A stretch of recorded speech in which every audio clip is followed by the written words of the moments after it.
아멘. 우리 세대가 젊은 시절 불란서의 앙드레 지도와 독일의 헤르만 헤세 열풍이 분 적이 있습니다. 이 독일의 유명한 작가 헤르만 헤세가 쓴 소설 중에 동방여행이라는 책이 있습니다. 일단의 순례자들이 동방세계를 여행하게 된 것입니다. 그런데 이 순례자의 멤버 중에 레오라는 인물이 있었습니다. 그는 함께 여행을 하면서 노약자들이 힘겨워할 때 무거운 여행 가방들을 불끈불끈 들어주었습니다.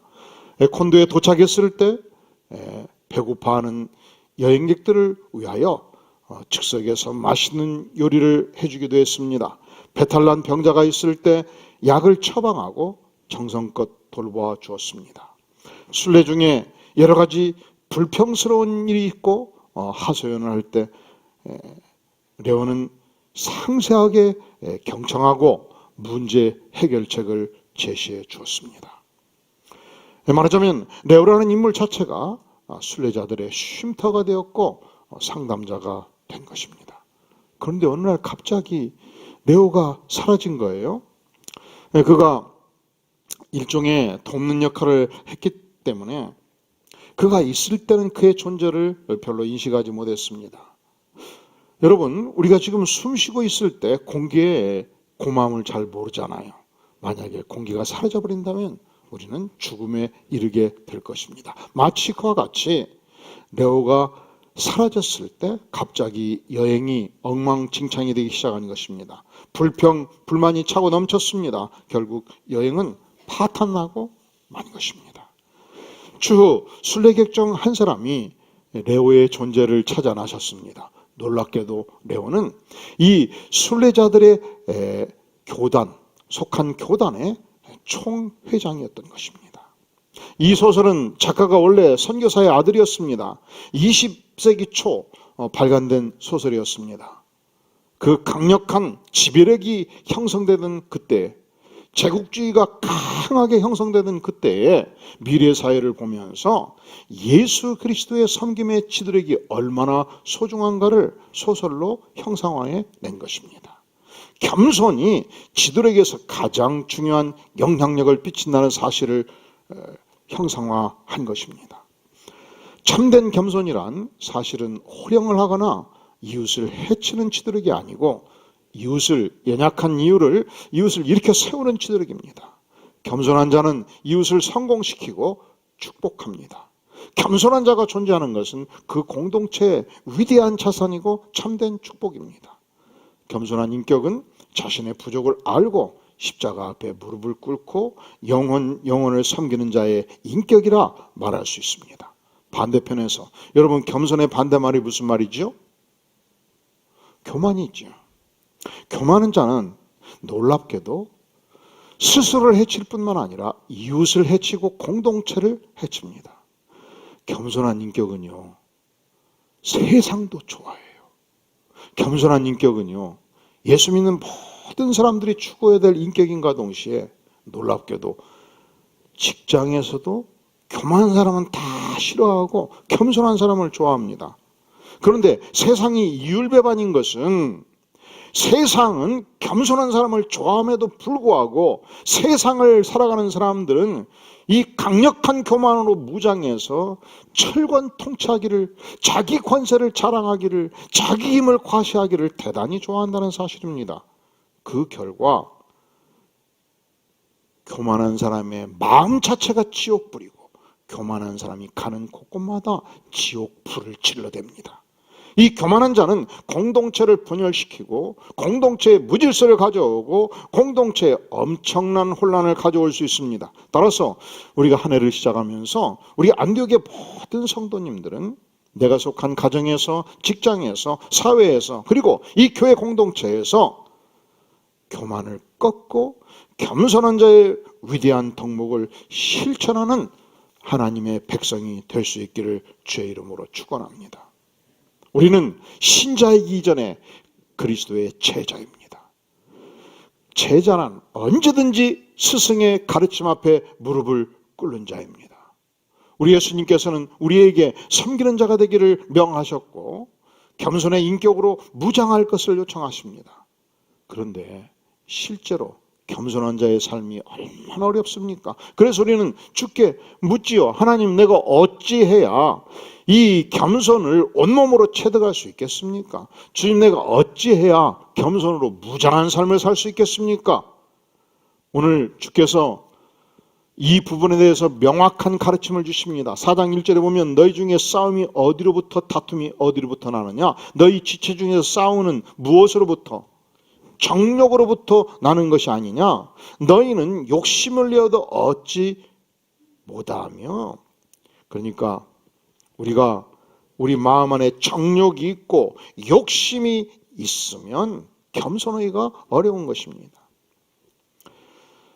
우리가 이 욕심이 강할 때 겸손이 잘 안 돼요. 욕심이 강하면 내가 이미 가진 것은 다 내 것이고 남의 것도 내 것으로 만들어야 직성이 풀리는 것이 이 욕망 아니겠습니까? 욕심이 강하면 반드시 교만한 인생이 됩니다. 그런데 겸손이 이상한 것은요, 다른 건 다 노력으로 얻기가 쉬워요. 제가 우리 성도들을 목양을 하면서 보니까 열심히 기업을 일구는 사람들은 반드시 시간이 지나면 기업이 일구어지고 돈을 벌더라고요. 열심히 밤낮 없이 정치의 세계에서 몸을 투신해서 가는 사람들은 5년이 지나고 10년이 지나고 20년이 지나면 이 정치의 세계에서 한 발자국 한 발자국 올라가더라고요. 기업에서 열심히 충성하는 사람은 시간이 지나면 과장이 되고 부장이 되고 올라가더라고요. 그런데 겸손은 내가 겸손하려고 노력해서 쉽게 잘 안 돼요. 한 인물이 있었습니다. 날마다 올해는 내가 겸손하자 외쳤습니다. 1년 동안 매일 노래를 불렀습니다. 1년이 지난 후 그가 외칩니다. 세상에서 나만큼 겸손한 자가 있으면 나와봐라 하면서 교만을 떨었습니다. 그러니까 겸손으로 노력해서 겸손이 된 거예요? 안 된 거예요? 안 된 거잖아요. 어떻게 내가 겸손한 인물이 될 것이냐? 내 안에는 욕망과 정욕과 교만을 내려놓는 것입니다. 교만은 내가 다른 사람과 비교해서 어느 면에서 훌륭하다고 뻐기고 훌륭하다고 여기고 그 부족한 다른 사람들을 하대하는 태도입니다. 무엇이든지 내가 지식이 출중하다, 내가 외모가 탁월하다, 내가 교양이 많다, 심지어 내가 신앙이 훌륭하다고 생각하면서 교만을 떠는 인생들이 있습니다. 여러분, 신앙적인 교만도 무서운 거예요. 그런데 이 교만한 인생이 한 공동체에 좌정하면 그 공동체가 다툼이 일어납니다. 싸움이 일어납니다. 분열이 일어납니다. 편가름이 쉽게 일어납니다. 왜냐하면 교만한 자는 결코 자기 세계에 머물러 있지 않습니다. 교만한 자는 자기 욕심을 가지고 자기 세계를 확대하기 시작합니다. 자기를 과신합니다. 자기 왕국을 건설합니다. 이 자기 왕국에 가득 자기 욕심을 채우려고 하기 때문에 누구인들 쉽게 그 사람을 용납할 수 있겠습니까? 교만한 자의 대면 세계를 지배하는 것은 예수 그리스도가 아닙니다. 자기 욕심입니다. 탐심입니다. 욕망입니다. 그래서 내 것은 내 것이고 당신 것도 내 것이 돼야 된다고 생각하는데 어찌 그 공동체가 평화를 유지할 수 있겠습니까? 욕심이 클 때, 욕망이 강할 때 가져오는 필연적인 현상이 있습니다. 첫째는 반드시 교만을 드러내요.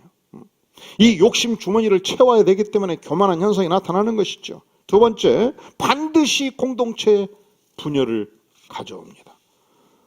사랑하시는 성도 여러분, 한국 기독교 지금 140년을 향해서 가고 있습니다. 여기저기 교회가 얼마나 분열하고 아파했습니까? 그런데 그 공동체, 분열하는 공동체의 중심에는 반드시 교만한 한 인격이 있을 수 있습니다. 하나님도 교만한 인격은 멀리 하십니다. 오늘 말씀의 6절에 보면 그러나 더 큰 은혜를 주시나니 그러므로 일렀으되 하나님이 교만한 자를 어떻게 하신다고요? 교만한 자를 물리치신다잖아요. 사랑하시는 성도 여러분, 여러분이 출근을 했는데 이 직장 공동체에서 한 6명, 7명 일하는 부서에서 코로나 확진 판정이 딱 나면 그분이 매일 출근하던가요? 아니죠. 즉각 격리되죠. 그리고 7명 같이 어저께 밥 먹었다고 해서 7명 전체가 14일간 자가격리에 들어가요. 음성 판정이 나도.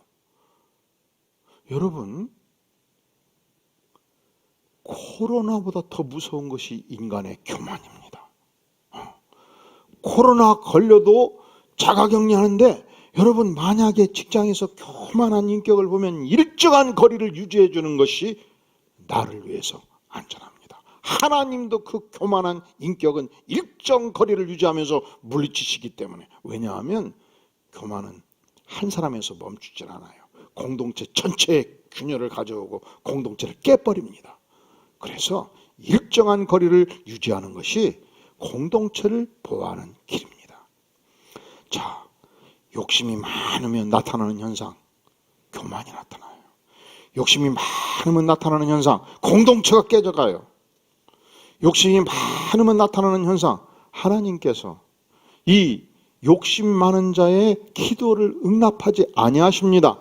2절 하반절에서 보면은 너희가 얻지 못하면 구하지 아니하기 때문이요, 구하여도 받지 못하면, 기도에도 응답해 주지 않는 것은 정력으로 쓰려고 잘못 구하기 때문이라. 욕망으로 쓰려고 잘못 구하면 하나님이 그 기도를 들어주시겠습니까? 주기도문에서 우리는 기도합니다. 뜻이 하늘에서 이루어진 것 같이 땅에서도 이루어지다. 이것이 나의 뜻이 아닙니다. 나의 욕망이 아닙니다. 하나님의 위대한 뜻입니다. 또한 하나님께서는 6절 하반절에서 하나님이 교만한 자를 물리치실 뿐만 아니라 겸손한 자에게 무엇을 주신다고요? 은혜를 주십니다. 은혜가 무엇입니까? 받을 자격 전혀 없는 자에게 주신 하나님의 위대한 선물이지요. 그러니까 우리가 겸손한 인격으로 무장하면, 그리고 하나님 앞에 나가서 간절히 기도하면 하나님께서 겸손한 자에게, 받을 자격 없는 자에게 은혜를 쏟아 부어주시듯이 하나님께서 겸손한 자의 기도를 반드시 응답해 주시는 것입니다. 우리가 어째야 겸손의 인격을 함양할 수 있겠습니까? 교만을 물리치고 욕심을 내려놓는 것입니다. 우리가 어찌해야 오늘의 이 시대에 겸손의 인격으로 체득할 수 있겠습니까? 7절 말씀에서 보면 그런즉 너희는 하나님께 복종할지어다 마귀를 어떻게 하라? 마귀를 대적하라. 우리가 마음 안에 교만의 인격, 이 욕망을 가득 가지게 되면 단지 이 교만과 욕망을 가지는 것으로 그치지 않습니다. 이 내 가슴 안에 있는 교만과 이 욕망 안에 마귀의 영이, 욕심의 영이, 교만의 영이 꽈리를 틉니다. 이 마귀가 우리 심장을 향해서 자꾸 우리 귀에 대고 속삭입니다. 너는 위대한 인간이다. 그러니 너의 욕망을 채워가라. 너의 왕국을 확장하라. 그래서 교만의 왕국을 더욱 강화시키고 너의 이름을 하늘 끝같이 높이고 너의 영향력을 확대하라. 이렇게 마귀가 자꾸 속삭이는 것입니다. 그래서 하나님은 이 마귀의 음성에 귀 기울이지 말고 마귀를 향해서 대적할 것을 요청하는 것입니다. 하나님께서 우리에게 겸손한 인격으로 저 사람을 섬기라 하면 마귀가 반대로 설명합니다. 너가 누군데? 너가 회사에서 부장인데? 응? 그 쫄딱이한테 네가 당하면 돼. 너의 지위로 누르고 공격하라. 짓밟아버려라. 권세를 거기에 써라. 인사권을 발휘하라. 이렇게 자꾸 이 충동질을 해서 교만을, 영향력을 확대하도록 만듭니다. 이사야서 14장 11절에서 성경은 말씀합니다. 너 아침의 아들 계명성이여 어찌 그리 하늘에서 떨어졌으며 너희 열국을 엎은 자여 어찌 그리 땅에 찍혔는고 내가 내 마음에 이르기를 자, 여기서 나는 마귀예요. 내가 마귀가 하늘에 올라 하나님의 무별 위에 내 자리를 높이리라. 이게 마귀가 행했던 짓이에요. 마귀는 하늘에 올라 하나님의 무별 위에 마귀의 자리를 하나님의 무별 위에 높이겠다는 거예요. 가장 높은 구름에 올라가 지극히 높으신 이 하나님과 같아지리라. 이게 마귀의 주장이었어요. 마귀는 내가 중요합니다. 마귀는 내가 하늘에 오르고, 마귀는 내가 내 지위를 높이고, 마귀는 내가 하나님과 같아지기를 원합니다. 그러니까 사단의 추구는 우리로 하여금 나의 왕국, 나의 욕심, 나의 교만, 나의 세계를 확대할 것을 부추깁니다. 요즘 이 신세대를 미 제너레이션이라고 말해요. 나 중심적 세계관을 가지고 있습니다. 여러분, 이 나 중심적 세계가 사단이 만드는 충동질이에요. 나의 세계, 나의 욕망, 나의 왕국을 구축하라. 이 마귀의 부추김을 우리가 귀 기울이기 쉽습니다. 그런데 하나님은 반대로 말씀하셔요. 10절 우리 같이 한번 읽어볼까요? 시작. 주 안에서 낮추라. 그리하면 주께서 너희를 높이시리라. 마귀는 나를 높이라. 나의 왕국을 확대하라. 너의 교만의 세계를 무한 광장으로 확대시켜라. 부추깁니다. 그런데 우리 주님께서는 주 앞에서 낮추라. 버리라. 겸손하라. 우리에게 요구하는 것입니다. 자, 오늘의 이 시대에 우리가 어찌해야 온전히 겸손한 인격을 체득할 수 있겠습니까? 언제든지 나의 교만, 나의 욕심을 내려놓는 것입니다. 언제든지 이 마귀의 속삭임에 대적하는 것입니다. 그런데 단지 마귀를 대적하는 것으로 겸손이 쉽지가 않아요.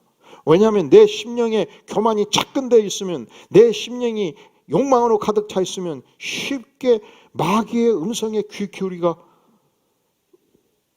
쉽고 마귀의 음성을 물리치기가 쉽지가 않습니다. 적극적으로 하나님께 복종하는 힘이 내게 필요합니다. 우리 다 함께 7절 말씀 큰 목소리로 같이 읽어보겠습니다. 시작.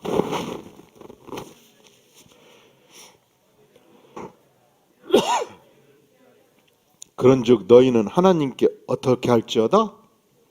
적극적으로 하나님께 복종할지어다. 하나님께서 인간을 평등한 인격으로 창조했습니다. 하나님께서 모든 인간에게 하나님의 위대한 형상을 다 하나씩 장착해 주셨습니다. 그래서 이 동등한 인격을 가진 인간이 동등한 인격을 가진 인간을 향해서 복종한다거나 순종한다거나 자기 스스로를 낮추고 상대방을 높이는 것이 거의 불가능해요. 그런데 창조자인 하나님 앞에서 피조물인 내가 복종하는 것은 쉬운 일입니다. 왜냐하면 그분은 전능하신 하나님이고 창조주이기 때문에. 왜냐하면 우리 하나님께서는 가장 사랑하는 독생성자 예수님을 십자가 내어 죽기까지 나를 사랑하셨기 때문에 그 사랑하시는 하나님 앞에, 그 말씀 앞에 내가 복종하는 일은 가능한 일입니다. 그 하나님께서 나에게 그 사람을, 그 인간을 상관으로 세우셨습니다. 그리고 복종할 것을 나에게 명하셨습니다. 그래서 내가 그 인격에 복종할 수는 없지만 전능하신 하나님의 말씀 앞에 복종할 수 있습니다. 하나님께서 그 사람을 섬기라 명하시면 내가 그 인격을 섬길 수는 없지만 전능자 하나님께서 섬기라 명하시니 하나님의 명령에 내가 온전히 복종할 수 있는 것입니다. 그러니까 참된 겸손은 단지 인격을 섬기는 것으로 끝나지 않습니다.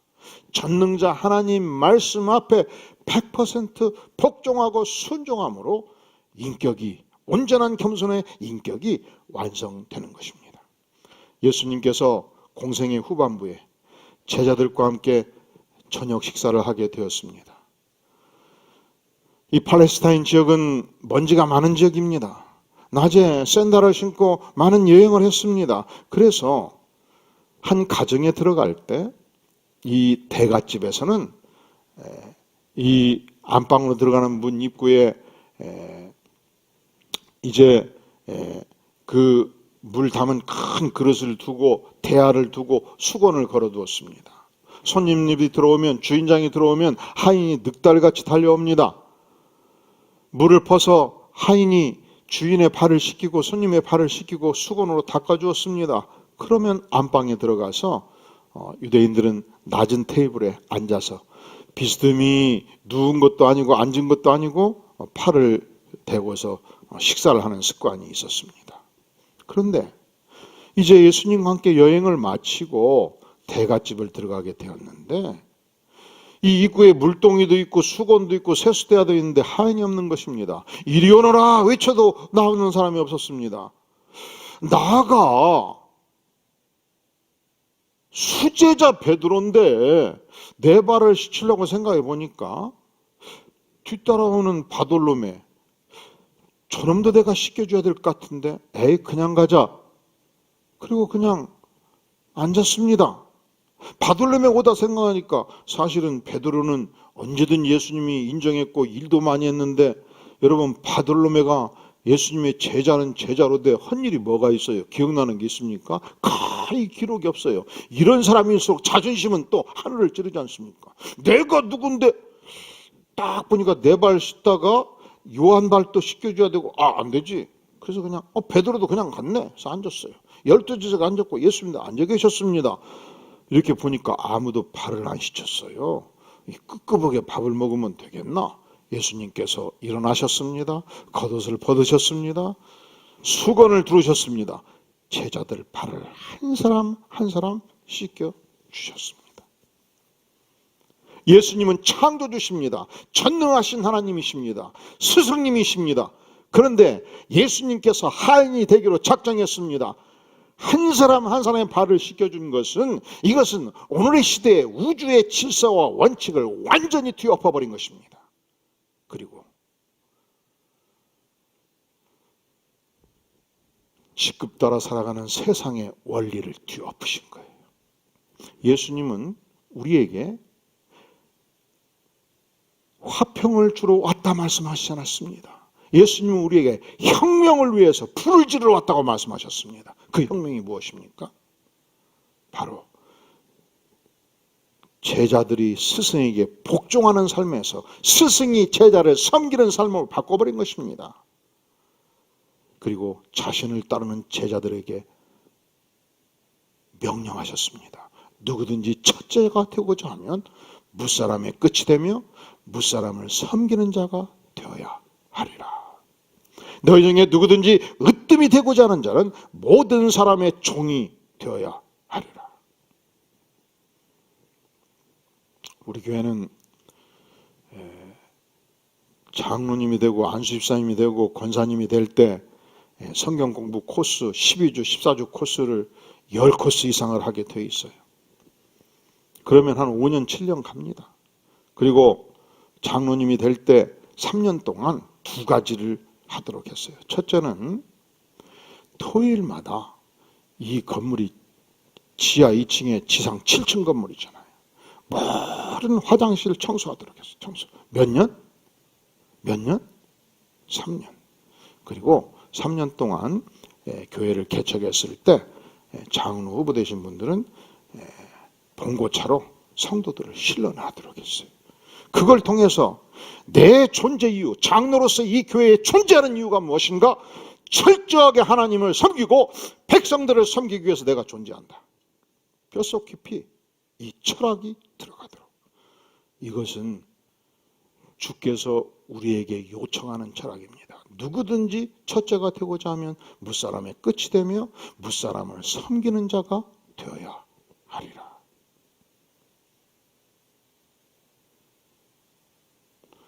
사랑하는 성도 여러분, 여러분이 내일 출근할 때 직장에서 사장님이십니까?